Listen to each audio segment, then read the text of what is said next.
யார் ஆட்சி செஞ்சான்னு எதுக்கு பயப்படணும்? அவனுடைய நாட்டம் இல்லாம, அவனுடைய கல்வி இல்லாம இந்த உலகத்துல எதுவும் நடக்க போறது இல்ல. யார் என்ன திட்டம் திட்டினாலும் அல்லாஹ்வுடைய தூதருடைய ஒரு ஹதீஸ சொன்னா இதுக்கு பொருத்தமா இருக்கும்.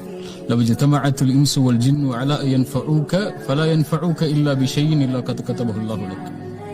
மனிதர்கள் எல்லாரும் ஒன்று சேர்ந்து உங்களுக்கு ஒரு நன்மையை செய்ய நாடினாலும் இறைவன் நாடினாதான் அதை செய்ய முடியும்.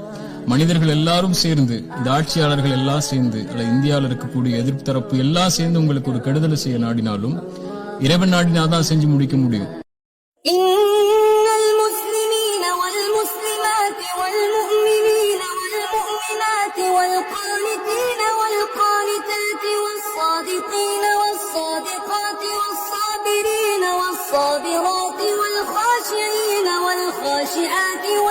அல்லாஹ்வின் நாட்டமின்றி எதுவும் நடக்காது. அஸ்ஸலாமு அலைக்கும் வரஹ்மத்துல்லாஹி வபரகாத்துஹு.